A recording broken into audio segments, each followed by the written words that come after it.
Hello mga kamamshi! Magandang gabi sa inyong lahat.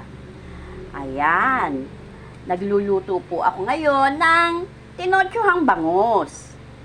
Siyempre, ang ating ingredients ay bangus, mantika, bawang, sibuyas, luya, tokwa.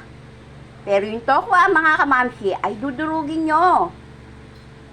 Isang basong tubig, black beans, toyo, suka, pampalasa, at pamintang powder. Huwag nyo pong kalilimutan maglagay ng pampalasa. Ayan po, malapit na po itong maluto. Maya-maya ay papatayin ko na po ang apoy. Yun lang po. Maraming salamat po mga kamamshi. Hanggang sa muli!